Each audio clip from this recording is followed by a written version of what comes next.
नमस्ते, ही आकाशवाणी आहे।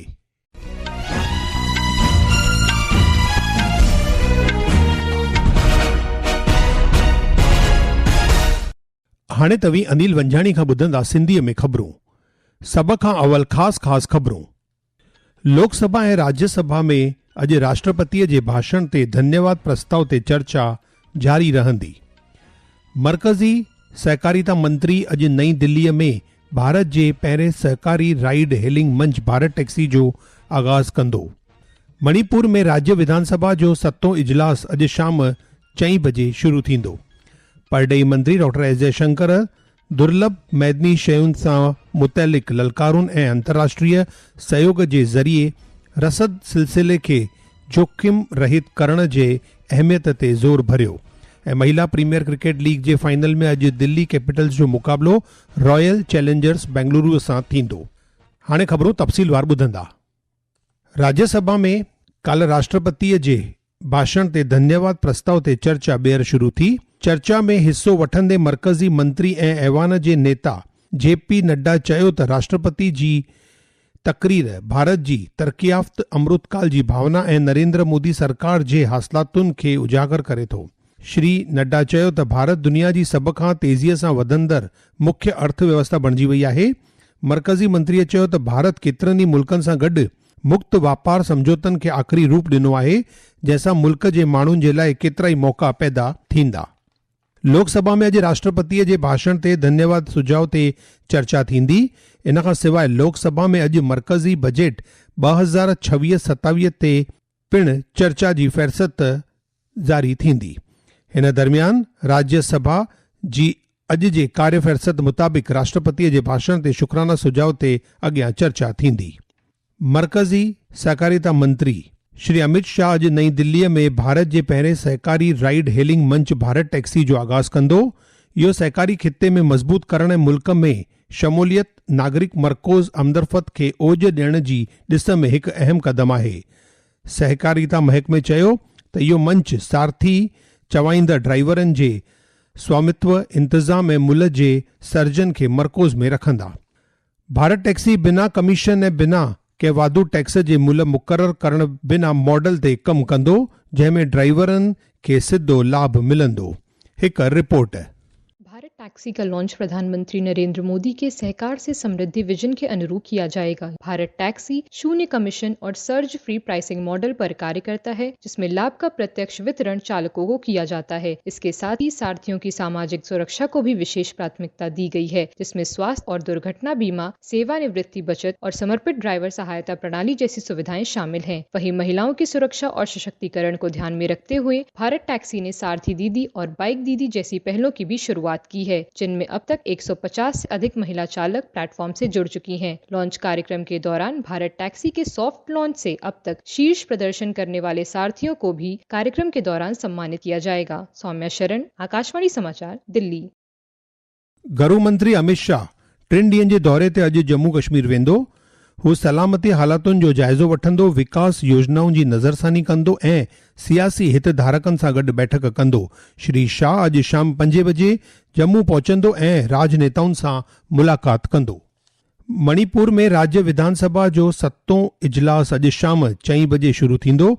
भारतीय जनता पार्टी जे युमनाम सिंह काल्ह मुख्यमंत्री उहिदे जे क़सम जी रस्म अदायगीअ खां तुर्त पोइ शाम जो मुख्यमंत्री सचिवालय में पंहिंजे मंत्रिमंडल जी पहिरीं बैठक कई। भारतीय जनता पार्टी जे नेमचा किपगैन ऐं एनपीएफ किलॉसी डिखो उप मुख्यमंत्री उहिदे जी कसम खईं।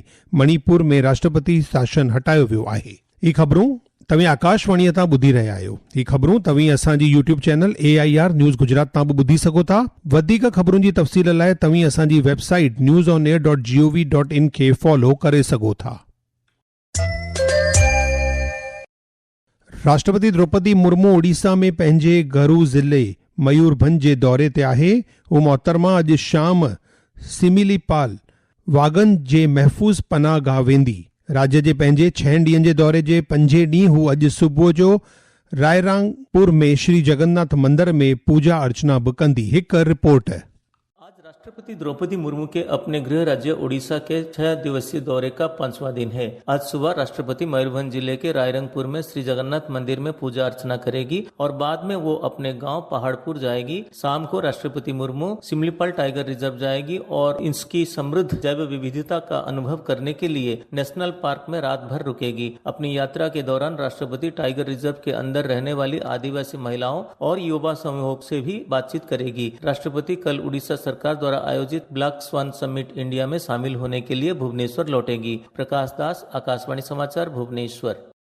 परडेई मंत्री डॉक्टर एस जयशंकर दुर्लभ मैदनी शयुनि सां मुतलिक ललकारुनि ऐं अंतर्राष्ट्रीय सहयोग जे ज़रिए रसद सिलसिले खे जोखिम रहित करण जे अहमियत ते ज़ोर भरियो। कल राति वॉशिंगटन डीसी में अमरीका जे परडेई मंत्री मार्को रूबियो द्वारा मुंतज़िम पहिरें अहम मैदनी खिते वारे मंत्री सतह वारे सम्मेलन खे ख़िताब कंदे डॉक्टर जयशंकर दुर्लभ मैदनी शयुनि ते फोर्ज पहल करण वास्ते भारत जी हिमायत कई आहे। मध्य प्रदेश में राज्य सरकार हिन महीने जे आख़िर में बोत्सवाना खां 8 चीतनि खे आणण जी मुकम्मल तैयारी कई आहे। मुख्यमंत्री डॉक्टर मोहन यादव हिन मुद्दे ते कल नई दिल्लीअ में मरकज़ी पर्यावरण बेलाई ऐं आबहवा बदिलाव मंत्रीअ सां पंहिंजा वीचार वंडिया। आलमी मुख्य नुमाइश मां हिकु प्लास्ट इंडिया 2026 अॼु खां नई दिल्लीअ में शुरू थी रहियो आहे। कीमियाई ऐं बाण महकमे ॿुधायो त हिन इंतज़ाम में 2000 खां वधीक अंतर्राष्ट्रीय कंपनियूं पंहिंजे नवनि वीचारनि जी नुमाइश कंदियूं। महकमे चयो त इहो इंतज़ाम वापार, तकनीकी हुनर ऐं सैर सपाटे वास्ते रणनीतिक थंभनि ते मरकोज़ थींदो। साहित्य ऐं संगीत जो अनोखो संगम गोवा किताबी मेलो 2026 राजधानी पणजी में शुरू थियो।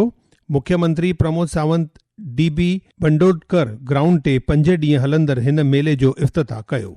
सुख्यम नंढनि विचोले साहसी उद्योग मंत्री राम मांझी भारत जे पेशेवर तरीक़नि सां हलंदड़ एमएसएमई खिते खे मज़बूत बनाइण ऐं ओज ॾियण में एनएसआईसी जी भूमिका जी तारीफ़ कई। नई दिल्लीअ में अॼु एनएसआईसी जे 71 स्थापना ॾींहुं समारोह जो इफ़्तिताह कंदे श्री मांझी ख़ासि करे सघन निर्माण, नवनि वीचारनि ऐं डिजिटलीकरण में नंढनि, सुख्यम ऐं विचोले साहसी उद्योगनि जे वसीअ सहयोग ॾियण जी ज़रूरत ते ज़ोर भरियो।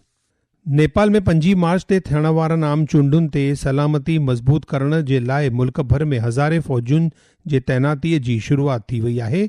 गुज़िरियल साल जैन जी जे ख़िलाफ़ ॾेखाव खां पोइ पहिरियों भेरो फ़ौजियुनि जी तैनाती कई थी वञे। ॾेखाव करण सां केपी शर्मा ओलीअ जे अॻुवाणीअ में जुड़ाव वारी सरकार खे इस्तीफ़ो ॾियणो पियो हो। महिला प्रीमियर क्रिकेट लीग जे फाइनल में अॼु दिल्ली कैपिटल्स जो मुक़ाबिलो रॉयल चैलेंजर्स बेंगलुरु सां थींदो। वडोदरा जे BCA स्टेडियम में इहा मैच शाम 7:30 बजे खां खेॾी वेंदी। अंडर 19 हिकु ॾींहं वारी क्रिकेट विश्व कप जे फाइनल में सुभाणे ज़िम्बाब्वे जे हरारे में भारत जो मुक़ाबिलो इंग्लैंड सां थींदो। हाणे ख़ासि ख़बरूं हिकु दफ़ो वरी ॿुधंदा।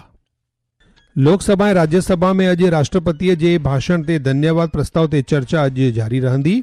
मरकज़ी सहकारिता मंत्री अमित शाह अॼु नई दिल्लीअ में भारत जे पहिरें सरकारी राइड हेलिंग मंच भारत टैक्सी जो आगाज़ कंदो।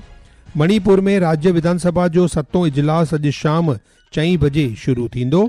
परडेई मंत्री डॉक्टर एस जयशंकर दुर्लभ मैदनी शयुनि सां मुतलिक ललकारुनि ऐं अंतर्राष्ट्रीय सहयोग जे ज़रिए रसद सिलसिले खे जोखिम रहित करण जे अहमियत ते ज़ोर भरियो। महिला प्रीमियर क्रिकेट लीग जे फाइनल में अॼु दिल्ली कैपिटल्स जो मुक़ाबिलो रॉयल चैलेंजर्स बेंगलुरु सां थींदो। ख़बरुनि जो सिलसिलो हिते पूरो थियो। मूंखे ॾींदा इजाज़त। नमस्ते।